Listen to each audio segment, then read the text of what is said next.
True.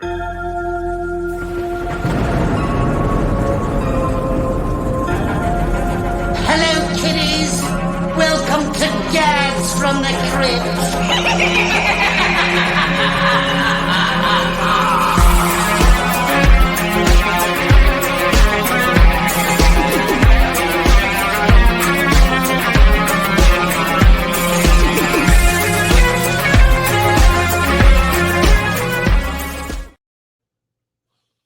Hello, boils and ghouls. Welcome to episode 159 of Dads from the Crypt. My name is Jason. I'll be your host this evening. Tonight, all the boys are back. We've got Jody. Hello. And Mondo. Hello. Hello. We're here. It's almost Friday the 13th. We're like a day. Today's Wednesday. Today's Wednesday? Yeah, today's Wednesday. Time has no purpose anymore, no meaning. Tell me about it. And yeah, happy almost Friday 13th Eve, guys. Cool. I'm trying to pump you up. This is the man. It's been a rough 2 weeks. I'm just gonna leave it at that. Yeah, Mondo's had a rough couple of weeks, so we're giving him another staff pick, a comfort movie. I mean, I threw my back out, destroyed my back, so I couldn't walk, and so I missed my jiu-jitsu tournament, which I was amped about and worked really hard for. Then I got food poisoning. Then my dog died. So it has been a rough 2 weeks. Yeah, poor Mondo. Hey man, like when it rains, it fucking pours. But luckily, I have a really great support system around me, and I am a mess, and I am very sad. But it's really the outpouring of love that I've gotten has been nothing short of I'm not sure the word I want to use. I want to say overwhelming, but it's not. But it's just really appreciated and really it's a very sweet thing. Put it that way. I mean, this is another perfect time to shout out the Bloody Good Horror Slack community. They're just the most amazing people. You know, my dog also passed away. Like it was about a year and a half or so ago, and just like. Yeah, the outpouring of supports. They sent us like a little care package for my kids who were like really devastated. Yeah. Like I was filling out a form for one of my kids the other day. It's like, has your kid gone through any trauma? And I'm like, probably their dog dying was like the most traumatic thing they went through. And my dog talks about it. Like, you know, sometimes it takes something bad happening though for you to really see how many people have your back. And sometimes like when we went through some stuff years back, like the number of people who just like poured into it, like it was kind of incredible. Yeah, it's nice to it's nice. It's a really shitty circumstance to have to discover that in, right. But it is it makes the situation a little bit easier to handle. Like a good friend of mine just called me. I was on the way home from the gym right now and goes, "How you doing?" I said, "Well, I was a complete mess. Now I'm like a 75% mess." So we're making some progress. Yeah. Progress, not perfection. And again, shout out to the Bloody Good Horror team, man. Like they sent me a little care package with a little ornament in there, and like which made me cry again today. So it's been good though. But granted, we could save this for dad advice, but I just wanted to throw it out there, guys. Like if you're not going to a therapist or doing something for your mental health, start. Because the last dog I had passed away was a while back, and I did not handle the grieving process in the right way. Like I handled it like the worst way you could imagine, isolating myself, trying to be like the man in the family, you know, right? I got to be the rock that everybody can lean on, when really what I needed to do was let all that out, right? And show my emotions. And we've all been crying together in my household, man. Like, but it's brought us all kind of closer together. Nice. And I love the fact, and shout out to my family who. My wife and my child, who are much smarter emotionally than I am. They've been going to therapy for a long time. I haven't been going that long. And the way they have helped me work through this and through their own grief has been nothing but amazing. So people out there, go talk to a therapist, man. There's no stigma behind it anymore. There's nothing wrong with it. Even if think you're in a good place, sometimes just talking to somebody about a stranger who's very smart about this kind of stuff, it can really help and really make you feel better about life. Yeah. Well, speaking of making you feel better, Mondo, you get to choose this week's movie. Why don't you announce it, and then you can kind of, tell a little bit what this movie means to you. All right. So this is a comfort food movie to me. And I never really realized it. I kind of figured, I kind of saw my iTunes plays and how many times I watched this movie. And it's not including how many times I watch it on the Blu-ray that Shout Factory put out years ago. Speaking of which, please do a 4K release. Why this movie like begs for a 4K release. But it is John Carpenter's In the Mouth of Madness, which I will say is probably, at least to me, I don't know if I can say it's his best movie, but it's my favorite movie he's ever done. Obviously, John Carpenter's done some amazing stuff out there.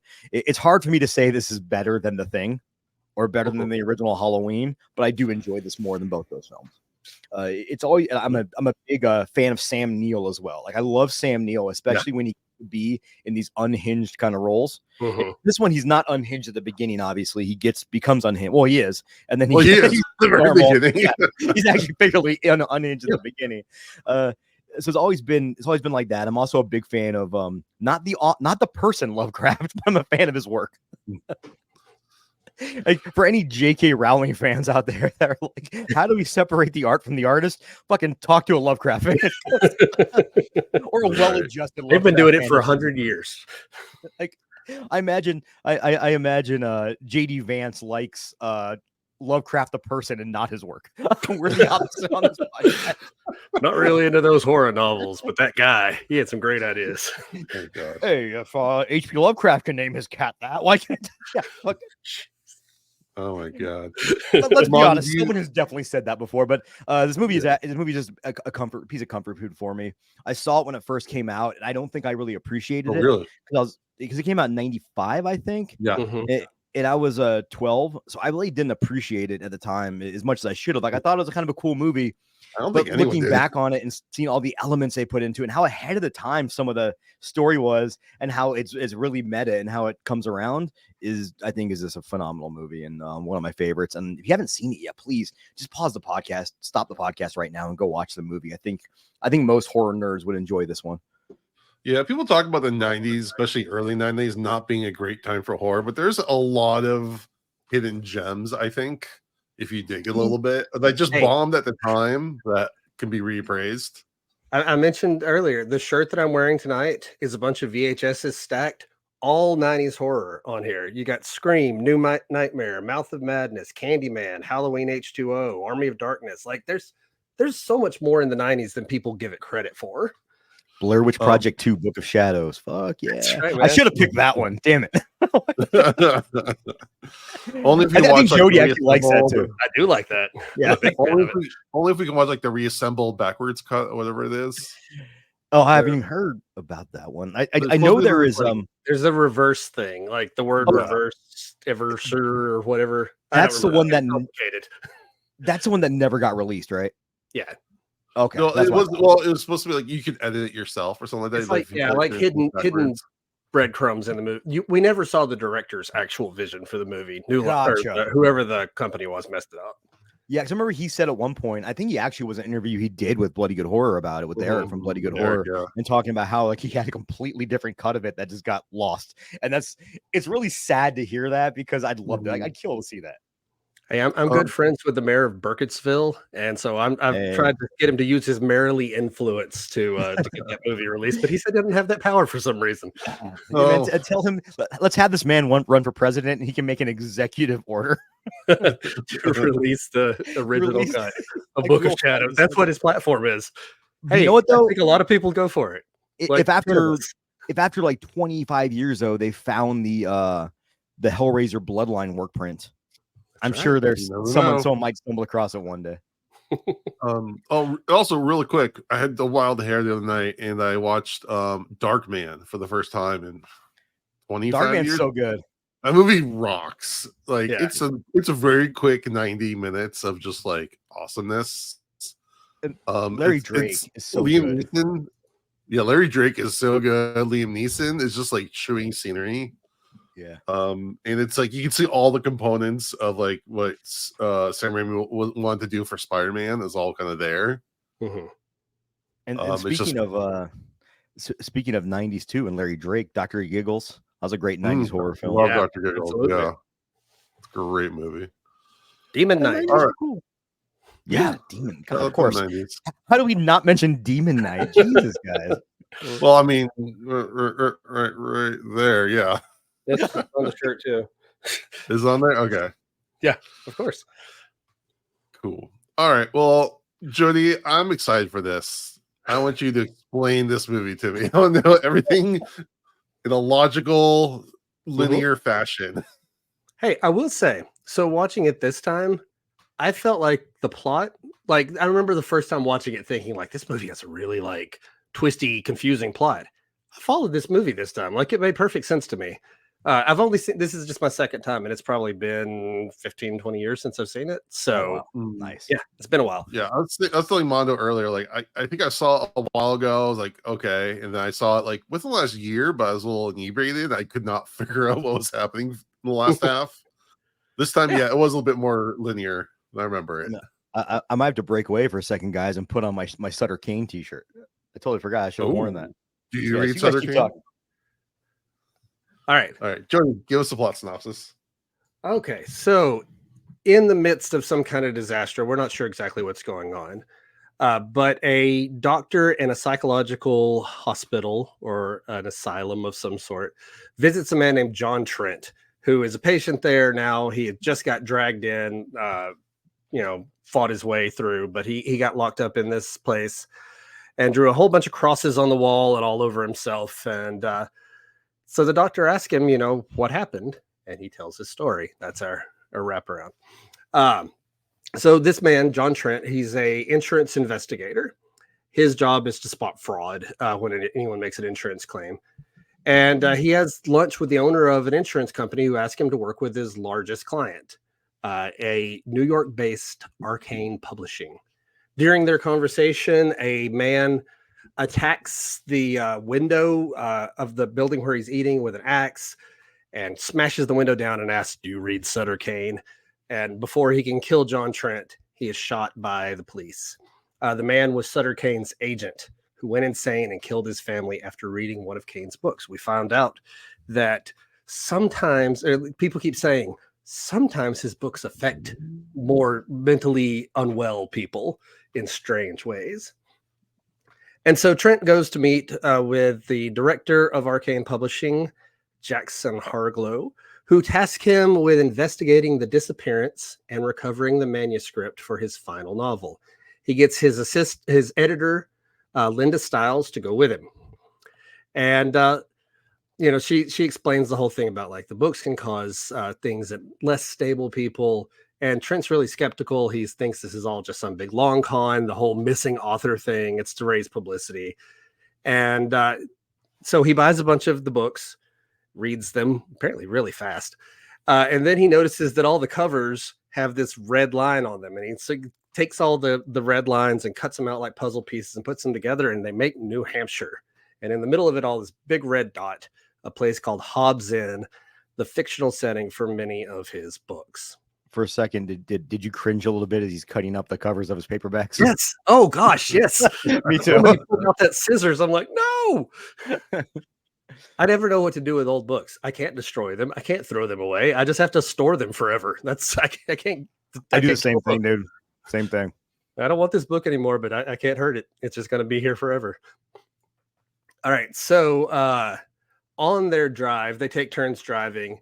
And at one point, Linda realizes like she has these bizarre experiences. Like she passes this kid on a bike and then later passes a very old looking man on the same bike and then hits that man who, falls down in the road, but gets back on his bike and rides away again. It's bizarre stuff. Then she realizes she's driving in pitch black, can't see anything on the road or anything, and looks out the window and like sees lightning sky above her and all these flashing lights. And suddenly it's daytime and they are in the town of Hobbs End, which is a town that technically doesn't exist because it's not on the map. And so once they get there, Linda starts noticing that everything in this town is exactly like what is in Sutter Kane's novels. And so, maybe he's based everything in his books on this town, all the way down to the buildings, the characters. There's a lady who runs the inn, and she says, that's a character in the book. No, that's not. In the book, she's a crazy lady who kills her husband. Not this nice old lady. It's foreshadowing is what that is. But all these weird things start happening. There's this black church that they go to, and when they go to it, all these cars pull up and men jump out with guns, and they start yelling, Kane, send her out. And there's these children who have like boils and stuff on their faces, and they chase a dog around. Just strange stuff happening everywhere in town. And isn't the guy with the shotgun, isn't that Vigo the Carpathian? Oh, it sure is. Yeah. That's absolutely right.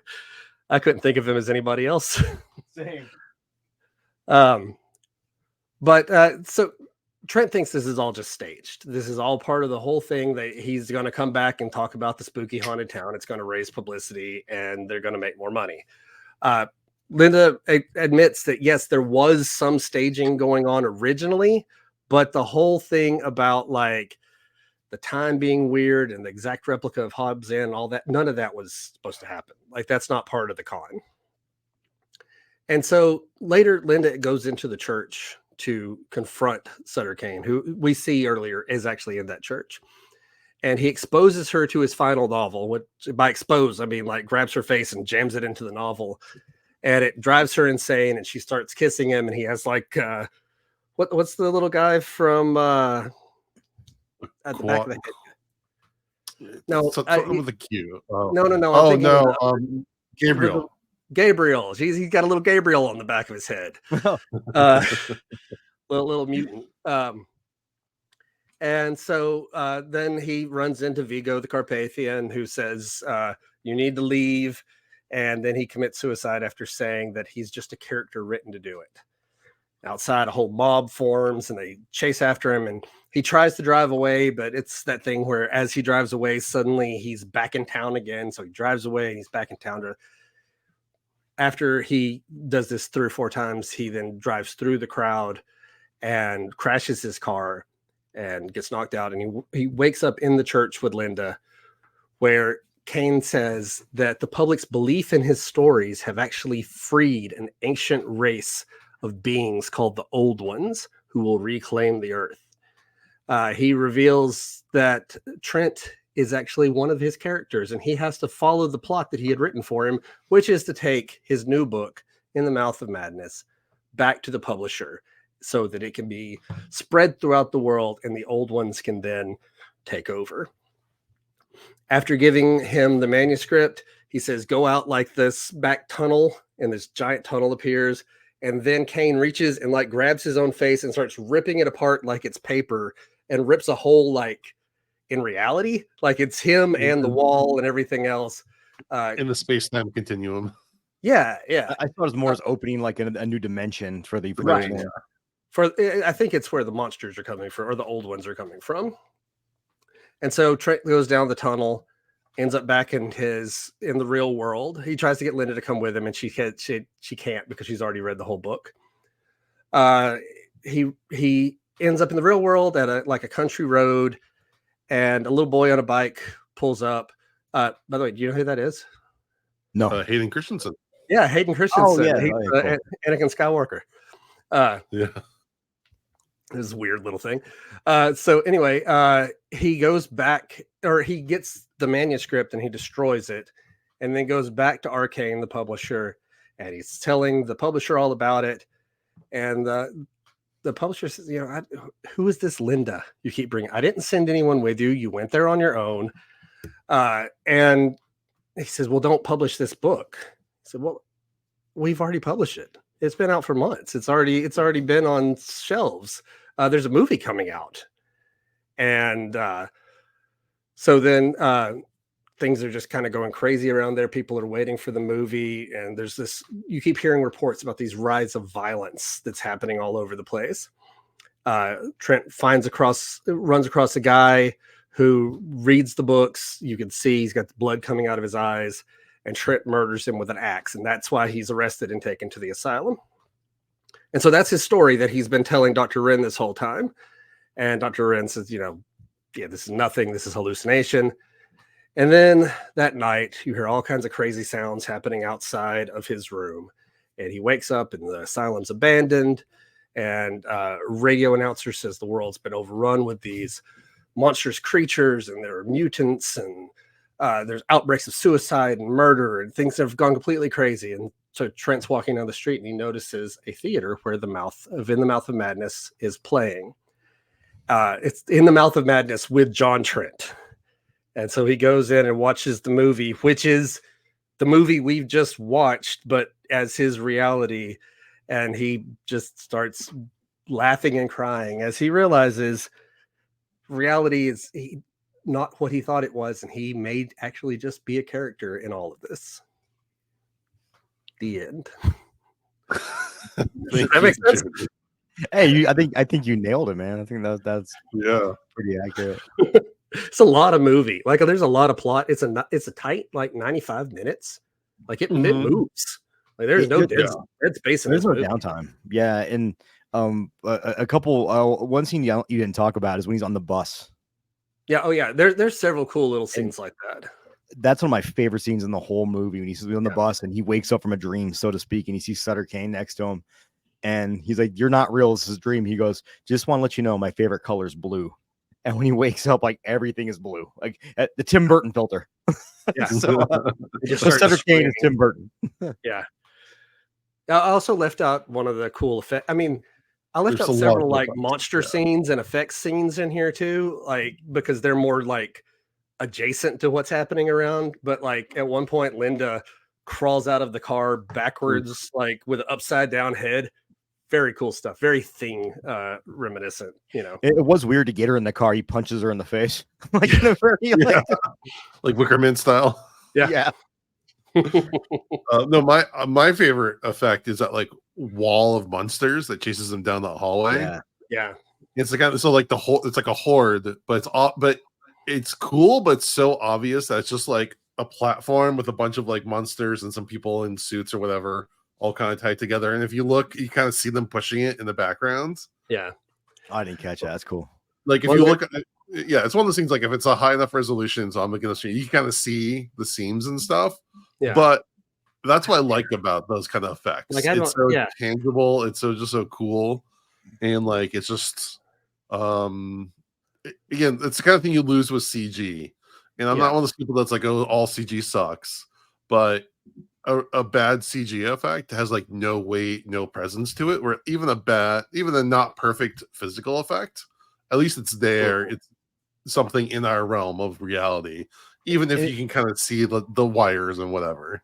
And like this is kind of the ingenuity of it too, right? It's these effects artists who had to figure out very creative ways to pull off what the director wanted. Magic tricks, you know, exactly. Like an effect that works. It feels like they've done a little trick in front of your face. Like it's really cool. I also forgot to mention the old lady who later we find like her husband is like chained to her leg, and then there's a whole thing with her having tentacles and chopping him up. I just realized Sam Neill, if you add Sam Neill, a pretty lady, and tentacles, like you've got a pretty interesting movie. Just that alone. This is not the only time it's happened. You bring up like the camera tricks and the ingenuity, and the way they did the tentacles too. When you see her go behind the closed door, and you just see them all start spreading out with the shadows. Very simple effect, but very effective. Yeah. Well, and then the scene where Frances Bay, the old lady, started like tentacles out. That's actually a miniature. I was reading about that. I totally didn't see that. That's cool. Yeah, originally they had like a guy in the suit, and Carpenter said it's not passable. It's not good enough. So they just did it like as a complete miniature. But yeah, I want to give a little shout out to her because she's such a great actress. She's in like Happy Gilmore. She's been in everything. And she's just always such a blast. She was she was in Seinfeld. I think she was the Marble Rye or whatever it is. She was in 3 episodes of Seinfeld. She's just one of those people like every time you say like, oh yeah, her. It's her. Yeah. I always think of her as the Happy Gilmore lady. Happy Gilmore lady with Ben Stiller, like putting her in slave labor. The best part about Happy Gilmore, I love that movie, is Ben Stiller. Ben Stiller, when he just plays these unhinged little small roles. And I don't know why, my favorite line in that whole movie is when Happy walks in a trophy. And he goes, "Oh, that's a tremendous trophy." Like, I don't know why, but he's referring to a trophy as tremendous is just great. Adam Sandler at that time could pull off all kinds of like little dumb lines that didn't mean anything, but that were really funny. Like "Stop staring at me, Swan." Yeah. For the record, also, they're making a sequel to Happy Gilmore. Is that I love that. Netflix announced it, and the guy that played Shooter McGavin is in it, and the guy and his love interest in the movie's in it too. But there's also a great story you can read online about the actor that plays Shooter McGavin. When someone said Shooter McGavin asked him for his autograph, and he was a complete dick to them and signed the autograph, and he walked away and he went like on the way out. He was beating, he smiled away from the beating character. That's awesome. That's awesome. I respect that. One second, going back to Frances for a second. She's also in, I'm just looking at her IMDb, Critters 3. She was in Arachnophobia, and she was also in the episode Tales from the Crypt with the witch who had like the necklace. Yeah. Oh yeah, with Carol Kane. Yeah. I forgot about that. Shout out to her. Such a great career. She seems like a fun person to have a drink with. Oh yeah, she's probably got the best stories, and the fact she's been in such a wide variety of films and knocks out of the park in everything she's in. She's probably a really fun person. Yeah. All right. Yeah. This movie is a lot. That's kind of my tagline in the best way. It's just like a lot. Like you said, if it was a 2-hour movie, this would be too much, I think. Yeah. But because it's so everything just moves, it's like 3 movies packed into one of those kind of movies where you've got the whole like kind of investigation part in the first third, the kind of Twin Peaks dream logic in like the third part, and then this like apocalyptic landscape towards the end. But because it's all just moved so swiftly, and it's freaking John Carpenter, mixing like Stephen King novel with like we said with Lovecraft. I felt like a lot of Clive Barker. It would have been interesting to see this movie directed by Clive Barker, because I feel a lot of influence there as well. It feels like something that he would have written, that John Carpenter would have written, that Clive Barker would have written as well, but directed by John. I keep getting mixed up, but I'm trying. The only difference, if Clive Barker had written it, there, everybody would be having sex at some point there in the middle of it. There'd be some S&M in there somewhere. There'd be a shunting. Yeah. I mean, there were all those monsters shunted together, so that's right.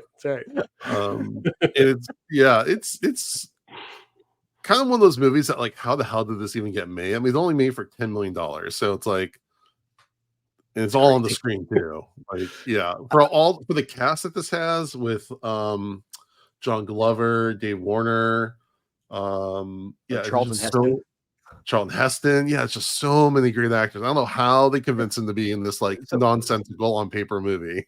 And I just realized this is 1995. This is the same year as Jurassic Park, and Sam Neill is doing both of those. Jurassic Park is 93. So he's post Jurassic Park, which is even more impressive. Yeah, I know. And Sam Neill was worth money, but Event Horizon was after Jurassic Park too. That's true. And I often think that Sam Neill is kind of one of those actors where it's like, if you have an interesting script and he reads it, back then he'd be like, yeah, we're doing this. Like, this is I want to do this movie. Well, I think this is also that time where like John Carpenter was just at the height of his game, and people just wanted to work with him no matter what. Probably, and also if you have Jurassic Park money, you have fuck off money now. At this point, you can do whatever you want. So. Sure. Right. Like originally, it was, at least according to IMDb, it was originally budgeted for $15 million, and they were going to have a scene towards the end where the whole town gets like sucked into a void. Yeah. But then they cut the budget down to $10 million, so they had to cut that, and they just had the thing where Sutter like kind of tears his face. That's kind of it. Which I think is fine though. I almost think he doesn't need it. No, I think that the fact that the ending of this is it's not like a grandiose display of like violence or cosmic horror. It's this guy just realizing, like Jody said, his reality isn't what he believed it is. And I think that packs a bigger punch than I think if you have the whole town getting disintegrated and pulled into the other world. I think at that point, like, you're expecting some fucking batshit crazy stuff after that. But I think the ending and like almost the old saying is the world's not going to end with a bang, it'll end with a whimper. That's kind of how it ends. I think it's perfectly fitting for this movie. Yeah, I was thinking about that. in like the way that John Carpenter likes to end his movies are very much on the very more personal note. Yes, like that's good to put it. Than like these like big grandiose like sweeping shots or anything. We think of like Halloween or Big Trouble in Little China. All those movies have always have very. I always thought they end on a very interesting note. Where it's like the story's not this chapter of the story's done, but there's definitely like more story that can be told. But it's like the perfect ending point. Like He they did likes that a kind of lot. a subdued ending, I think. Yeah. And they've done that, you know, back in the, you know, when John Carpenter was really cutting his teeth back in the late 70s, early 80s. I mean, you look at Nightmare on Elm Street and it was kind of the same thing. Freddy's final death at the end was very like underplayed because it was just her not believing him. And him losing his power. And they did the same thing. He said, like in Halloween, they did something similar. But I love that because you don't have to have this grand, like a good song at the very end. You don't have to have the best riff of your song at the end. It can fade out because if you've already given people all this, you don't need this. You just need it to wrap up nicely and wrap up the right way. And I do think a lot of times in modern horror, they almost overthink those endings. They think they have to have a gut punch when it can be a gut punch without being a over the top display of whatever theatrics or violence or whatnot. Well, yeah, that's one of the things that always. Go ahead. Well, yeah, well, you mentioned Nightmare on Elm Street because they have like the double ending where Nancy defeats him by taking away his power through like not believing him and everything, taking her own power, which is a great ending. And then the studio made them put that little hook there, which is like a really stupid bit. It doesn't really work at all. It kind of undercuts the rest of it. In the original ending, it was just the girls jumping over the jump rope singing the Freddy song. And I thought that is perfect. That's exactly how you should have ended that film. Yeah. But then also contrast. Well, one sec. Also, I want to contrast. We let Jody talk. No. But again, well, to drive your point, Mondo, look at the ending of Halloween, which is really creepy, just looking around, just these random shots of the town and like, where's Michael? He could be anywhere. Versus the ending of Halloween 2, where they have this like huge explosion. It's like a 80s action movie ending. That's my contrast. Okay. Jody, you can talk now. Are we sure? Okay. Actually, no, what I was going to say is one thing John Carpenter really does a great job with is really focusing on characters, even in the middle of like these big crazy, like, you know, The Thing is about all of the monster and the special effects, but it's also about McCready. And this movie, there's all this crazy stuff happening, but it's really about John Trent. So it starts with John Trent and ends with John Trent. Halloween ends, you know, before it goes looking at the town, you've got Laurie and Dr. Loomis. And so he makes these very memorable characters. And instead of having the big bombastic ending, we go back to those characters. And I think that's really cool. Well, in going back, you mentioned The Thing. I totally forgot the ending of The Thing. After you watch this batshit crazy movie, is a human moment, but a creepy moment between two people, and it's very subdued, but it has a lasting impact because I'll never forget that last line in that movie till the day I die. Yeah. Well, I mean, we don't know if it's between two people or one thing in the person or two things. Two living organisms. Let's just sit around and see what happens. Like, or let's wait a while. I forgot the fucking line. I just said I'm not gonna remember. I'll never forget it. My brain goes, nope, not gonna remember it right in this moment. Yeah, I'm almost surprised they didn't get like a Stephen King cameo or something in this because they kind of like at least in the first third, he's just kind of like all over the place reference. I bet if John Carpenter would have thought of it, Stephen King would have done it. Well, you know what it kind of reminded me of? Have either of y'all ever read the Dark Tower series? Man, I'll be honest, The Gunslinger bored me to tears. Okay. To the point where I couldn't finish it. Okay, so I would say power through, personally, because so I read The Gunslinger. I was probably like 13 or so, and I read all the ones that were out at that point, which is like the first 3. And then a few years later, Wizard and Glass, the 4th one, comes out. Well, I forgot everything that happened. So I started back at the beginning with The Gunslinger, read all the way through, read Wizard and Glass.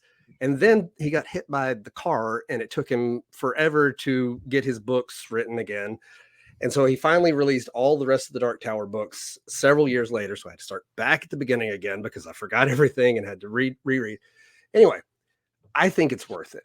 because later on in one of the later books, Stephen King himself makes an appearance in his own book as a character. And it's got that kind of meta twistiness of like, he's in the book, but he's the author of the book. And the whole thing with Sutter Kane being in the book and writing the book and Sam Neill being a character, like all of that, it definitely touches on that. And yeah, you have to read 7 long ass books to get the whole Dark Tower, because it's not just Stephen King books. They're big Stephen King books other than The Gunslinger. But I think it's worth it. It's interesting because I know a lot of his later books too also had references to Dark Tower. Like, I think my favorite Stephen King book of all time is actually Hearts in Atlantis.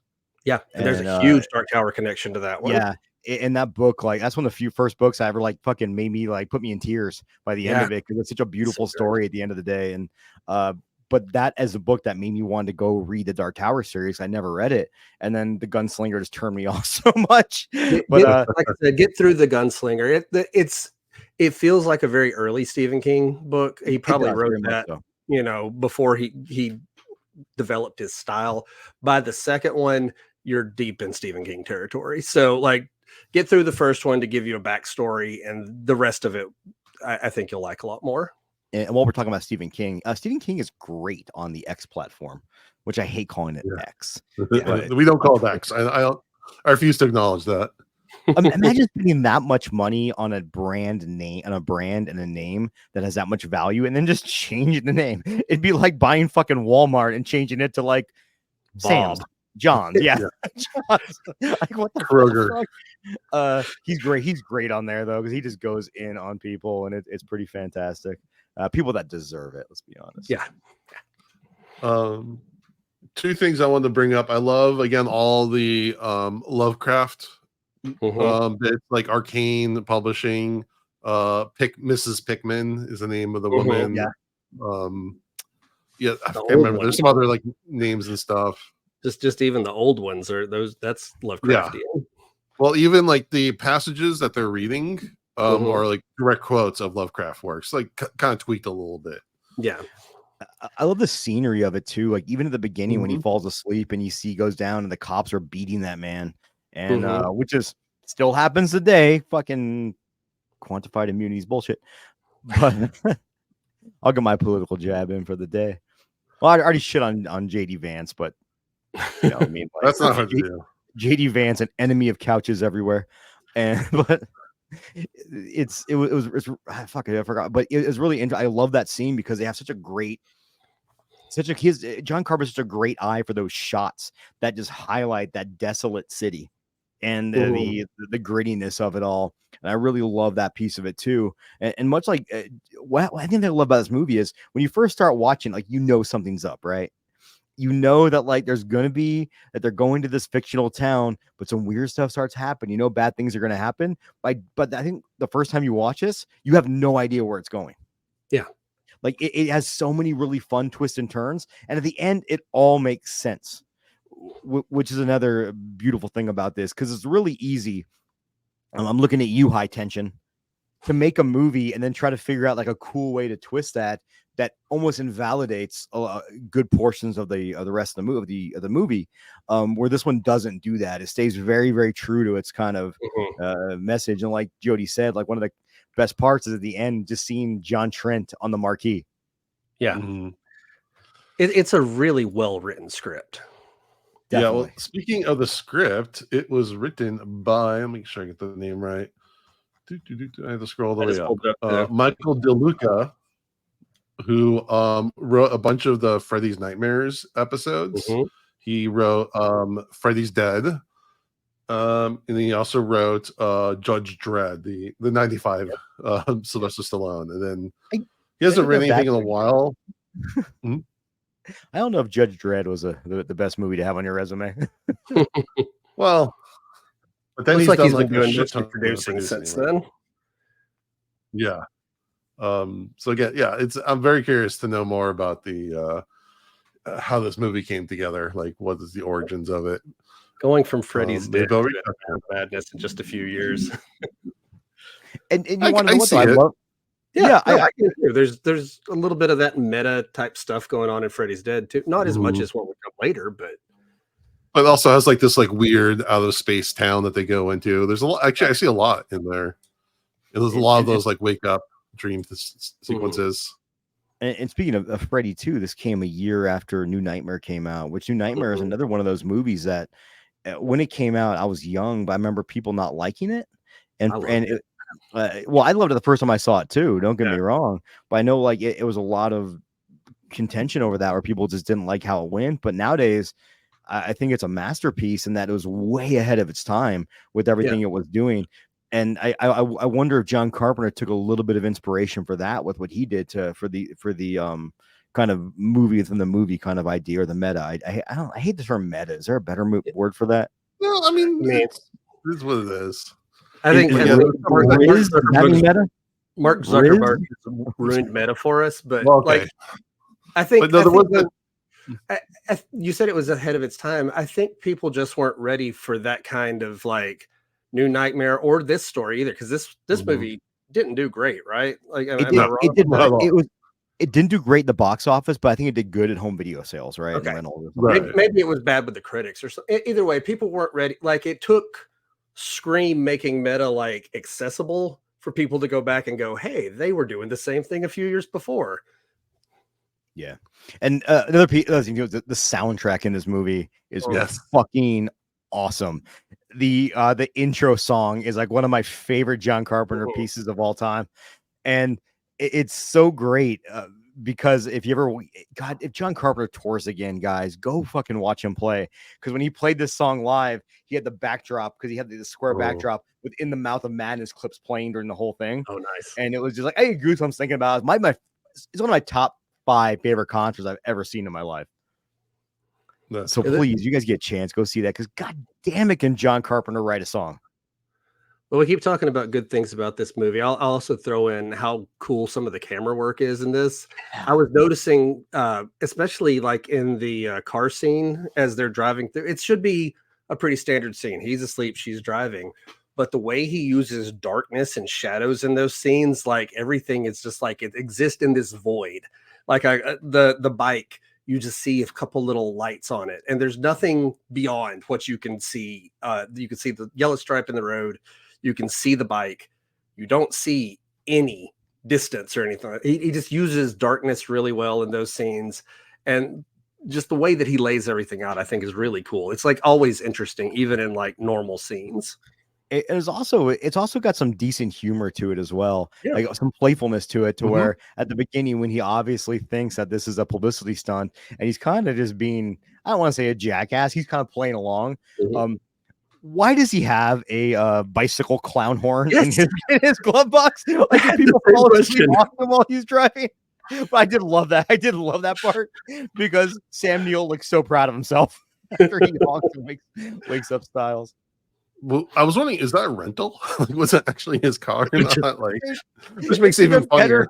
It's even better if it's a rental because then he had to put that thing in his pocket and hide it in the glove box, like just in case. And maybe it just comes standards with some rental. This rental company, with every car, you get one free bike horn. They never showed them flying, so I think they just drove. I think they just took his car. Yes. All right. Anything else we want to cover on this one? We good? No, but I do want to say though, real quick, like I still get weird when I see people like just smoking indoors in the 90s. Yeah. I'm like, oh, that office probably smells terrible. Like I want to cough just watching the movie. But it was the 90s when our parents would roll the windows up in the car and fucking chain smoke with us in there because it was fine. Cigarettes don't hurt anybody, right? You could smoke in Pizza Hut. That's what I remember. Dude, I was telling my child today, I was like, man, it's kind of crazy. You go to Burger King and they have a smoking section and non-section, and they're literally just like, we're gonna cut the restaurant in half, and you're healthy if you're on this side, but you're on this side. Or like, I feel like the counter seating at Denny's used to be smoking. Yeah. Oh, really? Yeah, I remember those days. I just remember going, like, especially as like a later teen, going on dates and coming back just drenched in cigarette smoke. Like you're like, okay, everything I'm wearing smells like cigarettes now, and so does my date. That's okay, cool. When I had long hair, if I went to a bar or anything that allowed smoking, I'd have to come home no matter how like fucking drunk I was or wasn't feeling good, I have to take a shower because I couldn't deal because my hair would get in my face and I would just smell it and it made me want to vomit. Like I hate that smell so much. All right. On that note, let's do our episode rating. And real fast for any friends of those that are the smokers. I know you try to mask the smell with like Axe body spray and like cologne and whatnot. It just smells like it still smells like smoke. Like, sorry, that's what you smell like, guys. And it's whatever. You should probably stop. Like, it's probably not good for you.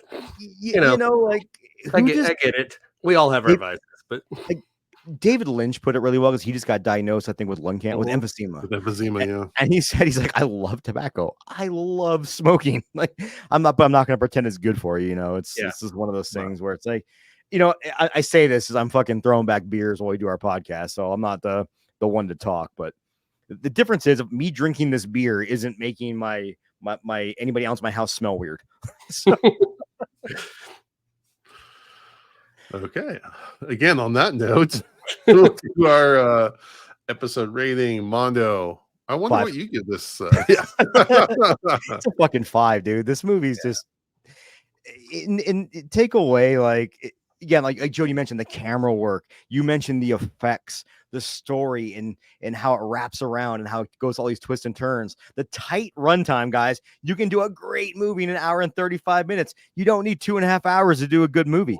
You can tighten that shit up and make a really, really great film in that time period. And I think everything about this movie just hits perfectly. All right, Jody. Yeah, I'm a 5 too. This is a great movie.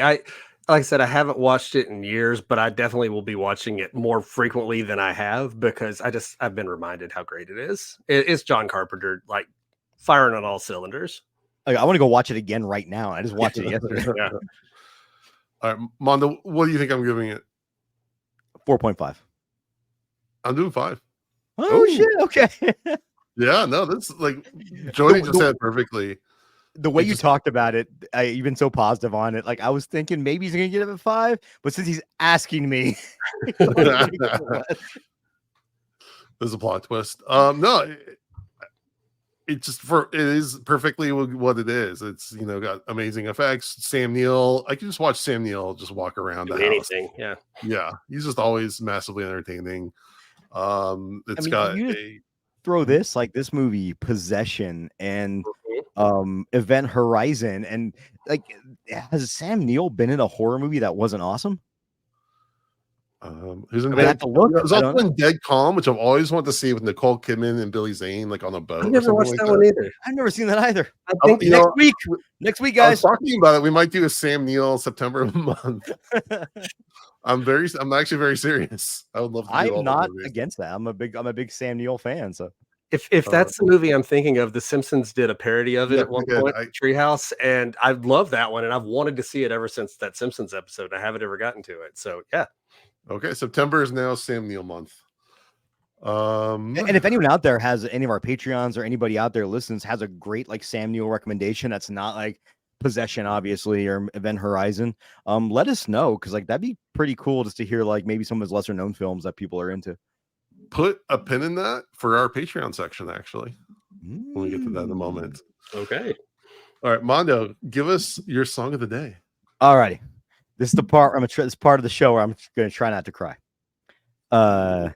So the song I'm picking is by a band I've done before, but it's very near and dear to my heart, especially right now. So my dog that passed away, her name was Freya, and she was the best girl ever. And anyone that says they have the best dog ever, want to know what? They're all right. Everyone's right. These fucking magnificent creatures that we get to share our lives with is just, it's unreal, right? Like they say we don't deserve dogs, and I'm with them. Like dogs are too pure for us. They're just the best. So I've talked about the band before, so I'm not going to get into the background of the band. But the song I'm picking is Freya by the band The Sword.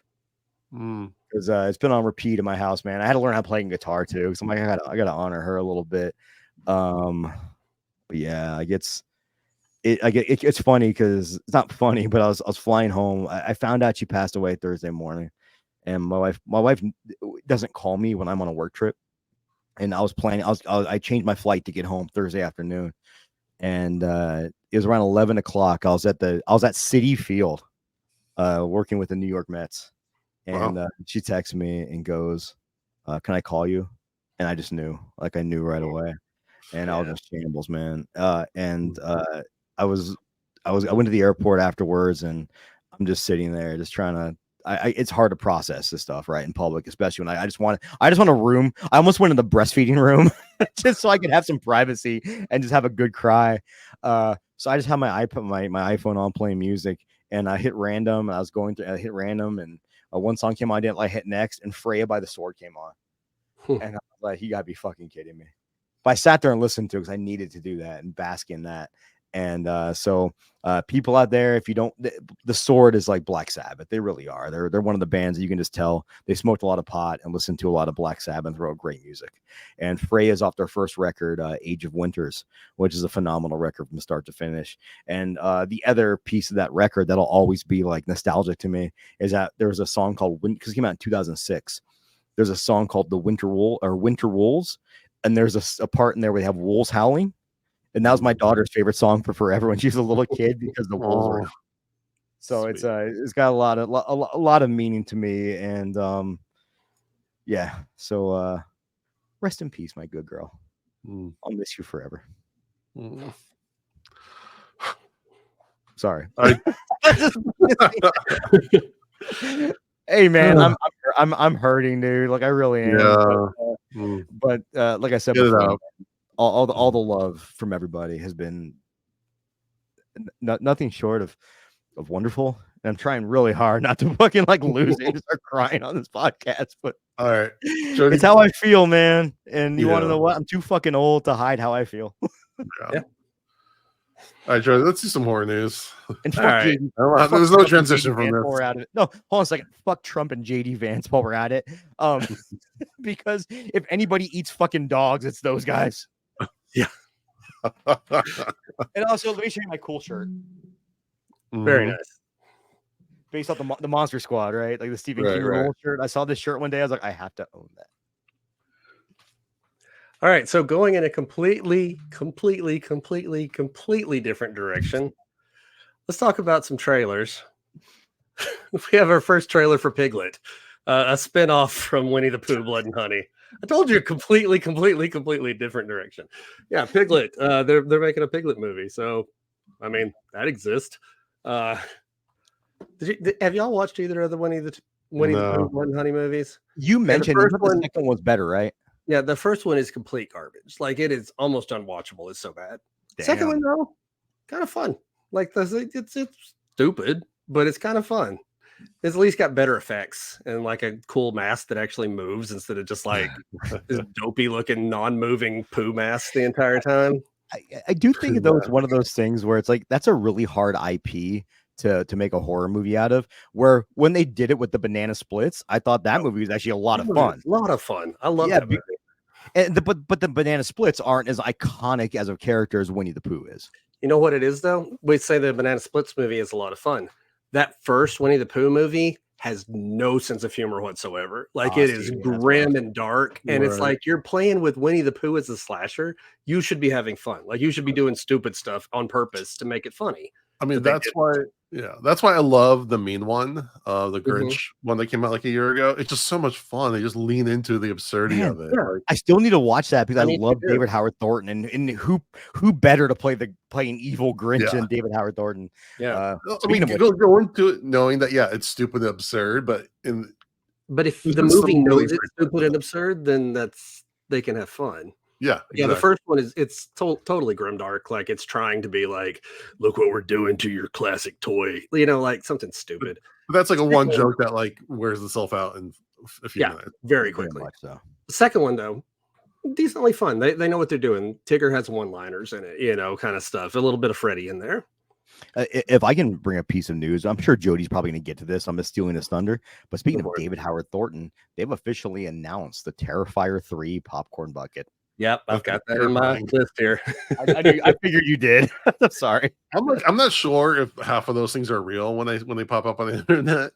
Well, I'd say it's real only because Damien Leone posted it and they posted on the official page. So yeah. But it's become such a thing now that like I always take those with a grain of salt until I can verify. But I think, man, like the one thing I love about horror nerds is if it's something that sounds like it's going to be good, we'll come out in fucking droves to go see it. Oh yeah. Like, I think Longlegs made a lot more money than its projections. So did Late Night with the Devil. So did Immaculate. So did any Alien Romulus beat its projections by a good amount.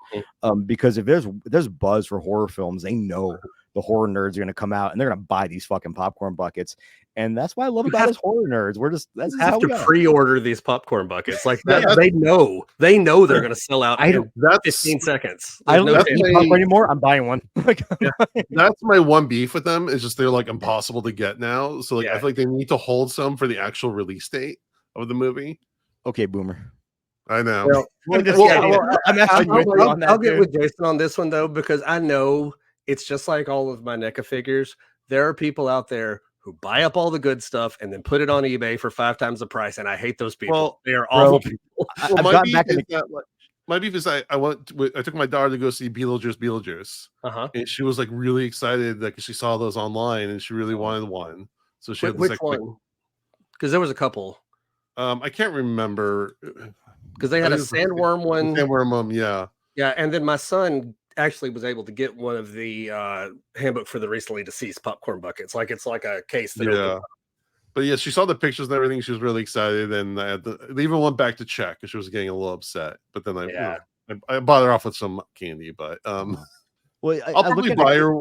I might buy her one off eBay like in a couple months when like all the prices drop back to normal. Well, let the real nerds buy stuff. Don't make a quick buck by buying collectibles and then reselling them. That's crappy. Don't do that. As a guy who collects records, it happens with records, and it's fucking so stupid. Where I stopped going to record store day because one time I went and I was like the 10th person in line, and the guy in front of me had a list with prices for eBay, and he was just buying whatever he could get to sell on eBay. And then just the other week, so EC Comics got me back into comic books, and now I'm spending way too much money on comic books, but I forgot how much I love them. And it's fun going to the comic book store once a week and grabbing the new issues of the stuff you want. So I really wanted, they came out the new Teenage Mutant Ninja Turtle series, and I can never get there on Wednesday. So I could actually tell the comic book shop what I want, but I'm an introvert and they haven't asked me. So I haven't told them yet. If they ask me, I'll tell them what I want. They can pull it for me. But this guy had bought like 15 copies of the Teenage Mutant Ninja Turtles #1, all with different variants and everything. And I'm like, I just want one to read, dude. And they were sold out of it at that point. So, and Mondo, they resell that shit. If you call around, some of them will let you have a website you can pre-order or like reserve your stuff. Mine doesn't. You have to go in the store and do it. But obviously, they will put a pull list together for you. Comics. Everyone there is so nice, and super awesome. I know they will. You have to talk to them. I still feel kind of like an outsider because I'm buying like X-Men and Wolverine. I'm like, am I cool? Am I buying the cool stuff? That's the stuff I grew up on. But we're talking about comics. Wolverine Revenge came out. And if you guys haven't seen the cover for it, they released a one of EC comic style Tales from the Crypt cover. But when I went to the comic book store, every comic book store wanted between $40 to $100 to buy that because they know what they have. They know because it's like 1 in every 50 comics is that. But I almost bought it, but I was like, I can't spend that much money on a $5 comic book. Yeah, it's cool because like I'm on the pre-release or like the preview list that they send out a couple weeks ahead that has links to all the comic books. But I still like reserved everything online through my local shop, so I'm still going and buying them as well because I want to support them. And also, I just like to go and see comics a couple times a month. It's just cool. I'm back into this. I'm just flipping through and seeing what's out there too. Yeah, no, I've definitely gone there, and what I love is a comic book shop I go to too. I'm not sure if he's a manager and owner of an owner. He's always there, and he'll be like, he'll recommend something, and he'll say, but if you don't like this, I want you to bring it back to me, and I'll give you store credit for anything else you want. Oh, nice. And I love that because when I went there, he goes, you should really check out this new Uncanny X-Men #1. It's a new series. It was the first issue, is amazing. So I fucking picked it up, and I was like, holy shit, it's good. So I went back in there. I was back in there this past week to pick up the Cruel Universe #2. And a couple other things. And he goes, have you heard about the Avengers versus Predator or versus Aliens? I was like, no. He goes, yes, I know. I want to read that. He goes, trust me. If you don't like it, just bring it back to us. I bought it, obviously. I haven't read it yet. But what I will say, a couple great comics that have come out. And it's also horror anthology. It's called Hello Darkness. And it's fantastic. fantastic. I would tell you guys to seek this out and hunt it down. This is not a knock on Epitaphs from the Abyss or Cruel Universe is more sci-fi anyways. I actually liked it better than the first Epitaphs. Yeah, I didn't know the second Cruel Universe is my favorite one they've done so far. I haven't read it yet. I just bought it. I haven't read it yet. But Hello Darkness. I mean, I don't mean this as a knock on EC. It's better than any of the new EC comics that have come out. What's his name? Gareth Ennis. Who does the boys? Yeah. He writes for it, and a lot of other like really popular comic artists do it. And I think you guys will both enjoy that. Yeah, that sounds like that stuff. Well, speaking of comics, my next piece of news here. We've only gotten through one news item. This is amazing. It's like we're already an hour in the recording. Guys, we haven't had this experience in a while. Guys, this is cathartic for me. I really do. Yeah. All right, but speaking of comics, we're talking manga here because we got the final trailer for the new Adult Swim adaptation of Junji Ito's Uzumaki. And if you have not watched this trailer yet, it looks incredible. I'm a big fan of Junji Ito. I've followed his stuff for years, back from Tommy and Uzumaki, and he's really kind of having a moment right now. Yeah. But my child has Ito tattoos. Yeah, my son has T-shirts with Junji Ito illustrations on there. It was really underground stuff when I first discovered him, but now he's out there. I think I bought Uzumaki at a Comic-Con on like DVD-R. Someone was like, the 2002 or so movie, something like that. Yeah. Well, this is the illustrated anime version, and it looks like a Junji Ito comic brought to life. Like his particular style. Like if you've ever read his stuff, he has a way of drawing things that is so horrific and creepy, and this captures it like unlike anything I've ever seen. So.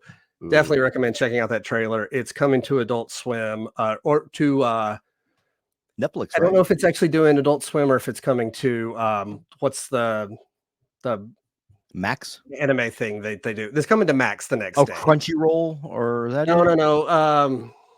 The thing that Adult Swim does, it's on Saturday nights. Toonami. Sorry, I've watched Adult Swim since it first premiered in like 2000, so it's a big deal. But yeah, Toonami was always Saturday nights. It's still Saturday nights. But September 28th on Adult Swim, the next day on Max. Definitely check out this trailer. It looks incredible. Speaking of Max, man, things are just flowing. Salem's Lot, the new movie, is going to premiere on Max on October 3rd. They actually have a date out there now, and I'm excited for it. Me too. That's crazy. I was thinking about this because when we interviewed William Sadler the first time when we first started the podcast, which was over 3 years ago now, he was talking about having finished filming on that. So it's been sitting for many, many years. I don't know why, for whatever reason, they haven't put it out. It's directed by Gary Dauberman, who did like Annabelle Comes Home and some of the like more recent like Conjuring type movies. I thought Annabelle Comes Home was a blast. So I'm fully in on this. Yeah. And I thought I had more, but I think that's actually my last piece of news. When does it come out again? October 3rd. Okay, maybe we'll cover it on the show. Yeah, I'd be down. I'd be down for that. Hope it's not like it's good spooky for October type stuff. Hopefully. Yeah. I mean, maybe we'll get William Sadler to give us a little info. It's always fun going to October and just seeing like I think a lot of these companies just sit on these movies to release in October knowing it's gonna be good because we get that October 3rd, Terrifier 3 October 11th. It's gonna be a pretty fun October. October 11th is the official release date, but movies actually come out the day before they release. It's that Thursday preview.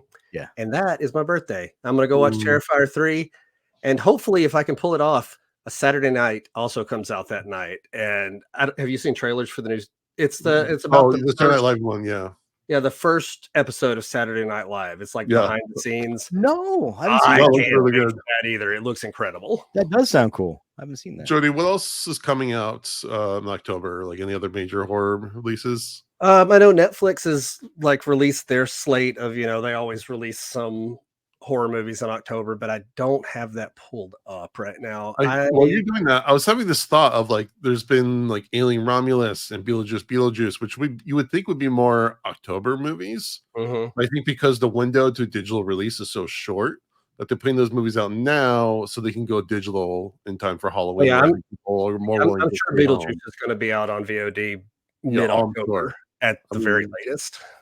Easily, and like I think Alien Romulus, I'm sure by the end of the month will be or VOD, or at least early October. So I think it's interesting how there used to be like all these major October releases, but I think people are more willing to go see classic movies in October or stay home and watch a bunch of the new stuff. So it's interesting how they're shifting their strategies to comedy. Okay, so here's some stuff coming in October. You've got Salem Slot. There's a movie called Frankie Frico. Have you seen a trailer for this, Mondo? It's done by the Psycho Gorman. Yeah, I can't remember remember. Gorman. He looks like a little like puppet guy, like a little monster guy. Yeah, I don't know. It looks like, if you like Psycho Gorman, it looks like more stuff like that you could enjoy. Interesting. Okay. One of the Netflix movie is called It's What's Inside. That's October 4th. They're probably doing a weekly release if they're doing what I expect. VHS Beyond comes out October 4th. Oh, That's the other one I was thinking of. Yeah. Terrifier 3. Smile 2 is on October 18th in theaters. Have you watched the trailer or the teaser for VHS Beyond? Yeah. It looks cool. Yeah. We'll definitely cover that one. Nothing else major that I'm seeing. There's probably more stuff. I'm just looking at one article right now. I forgot about Smile. I think that's like the big Halloween movie this year. Yeah. As part of like major studio release. So yeah, now the ones I'm looking at are in December. That Y2K movie. Breath, House of Spoils, It's What Inside. Oh yeah, that Y2K movie looks interesting. It does look fun. Yeah, that does look good too. Because like I thought it was going to be like a more modern Superbad or something like that, and then it goes nuts about halfway through.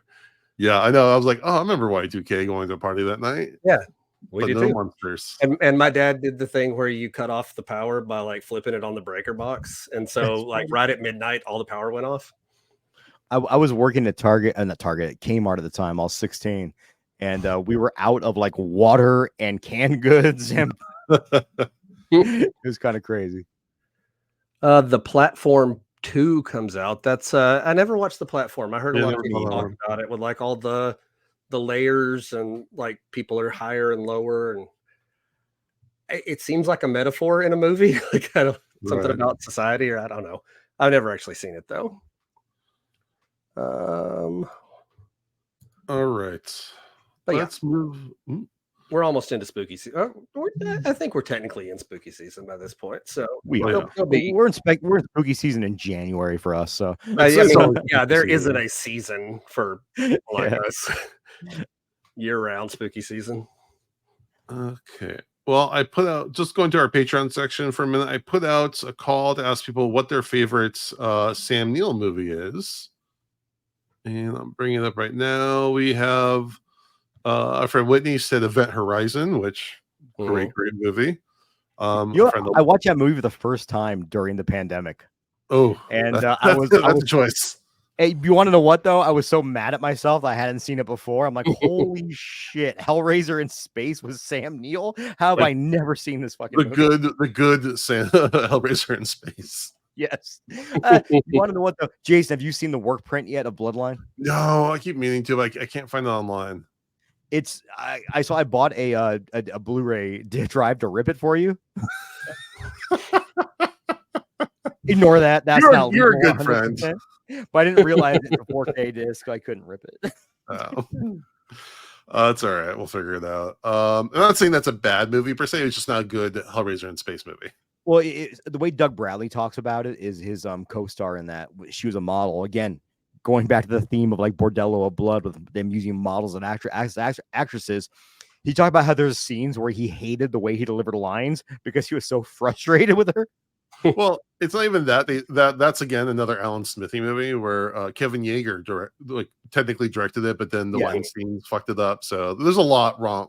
There's a lot of issues with that movie. That's why I really want to watch it up. So.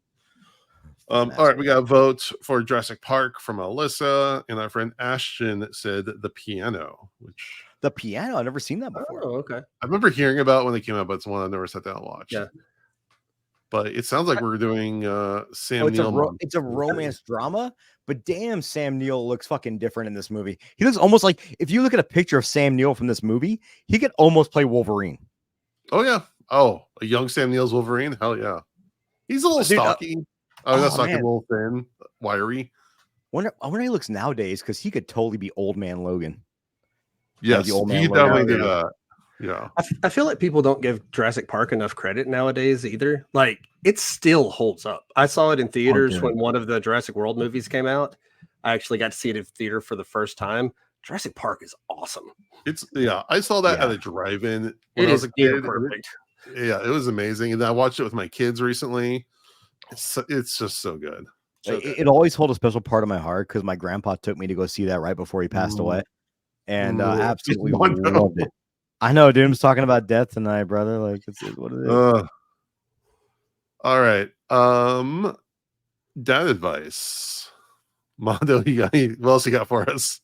I don't know, man. I ranted at the beginning about the importance of mental health, and I'll just stick with that right now, because, like, it's this. There's something that you've heard people our age say, and I hate it.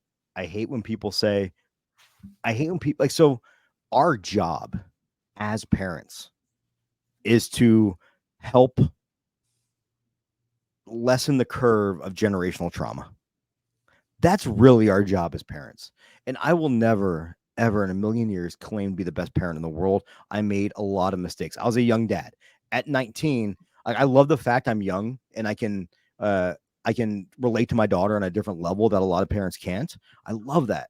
But I also know that, like, if I'd have had her 10 years later, I'd have been more emotionally, mentally, financially stable than I was.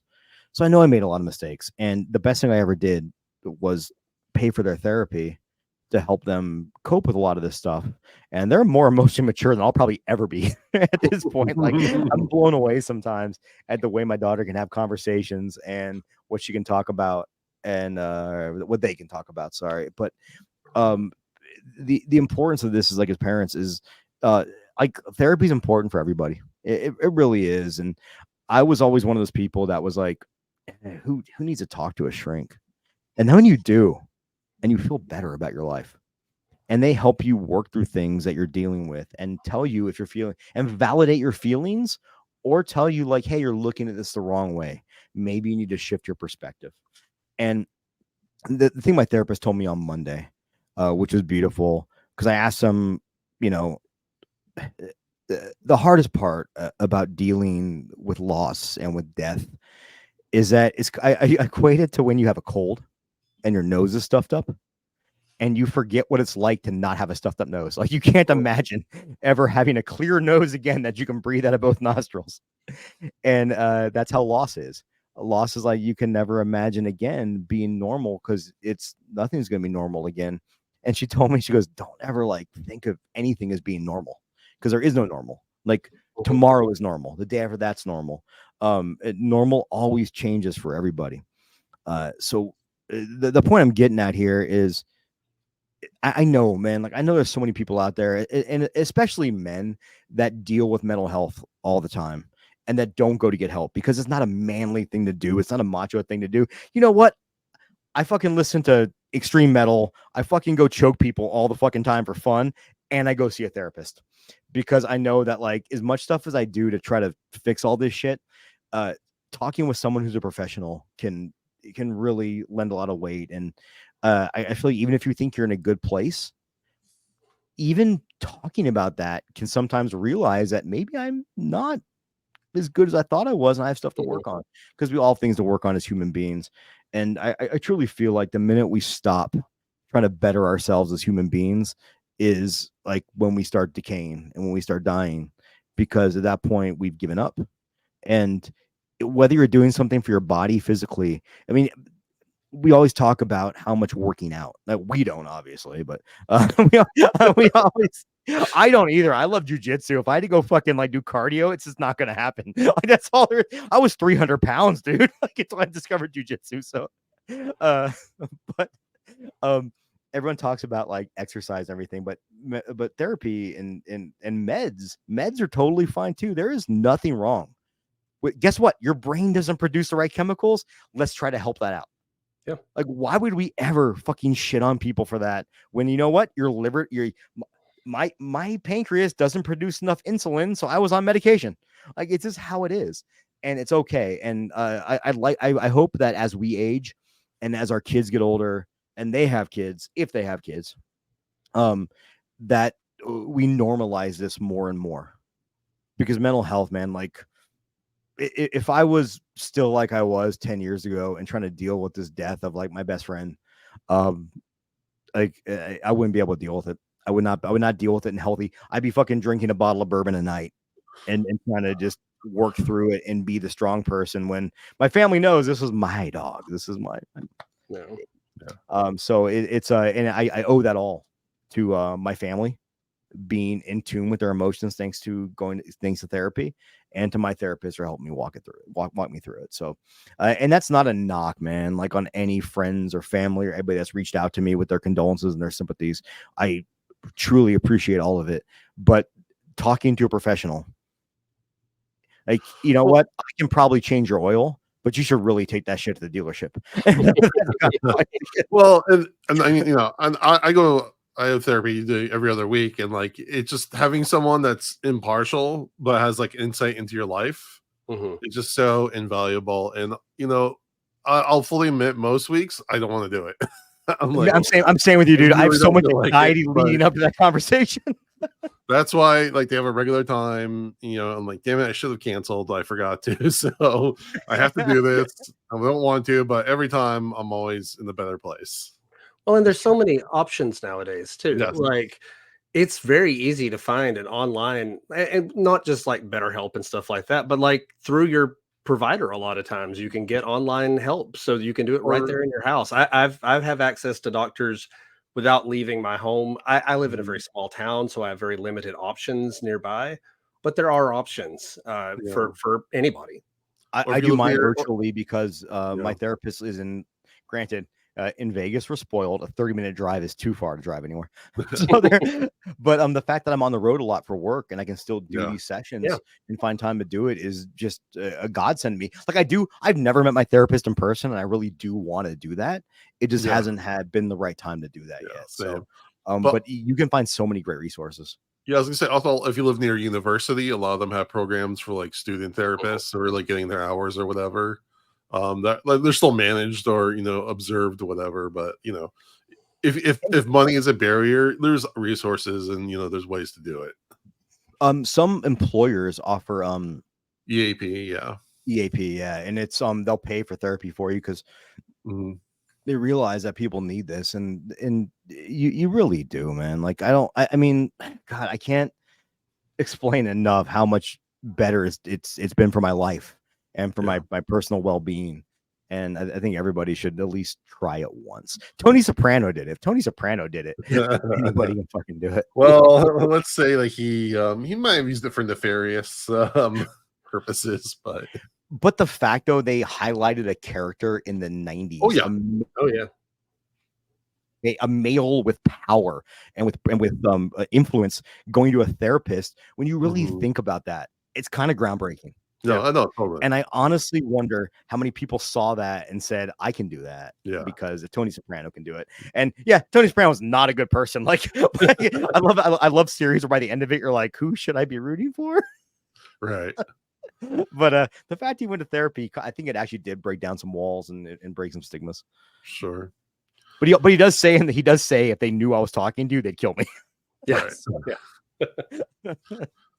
All right. Well, that wraps up another episode. I guess we're doing Sam Neill month, so we'll see which one we come up with for next week. Until then, we would really appreciate it if you would leave us a rating on iTunes, a rating on Spotify, like and subscribe to our YouTube, and check us out at Dads from the Crypt Talk on TikTok. With that, we thank you for listening to Dads from the Crypt. Adios. Follow Dads from the Crypt on Facebook, Twitter, and Instagram, or I will follow you to the grave. No, seriously, you really should watch. But be careful what you ask for. You may get it.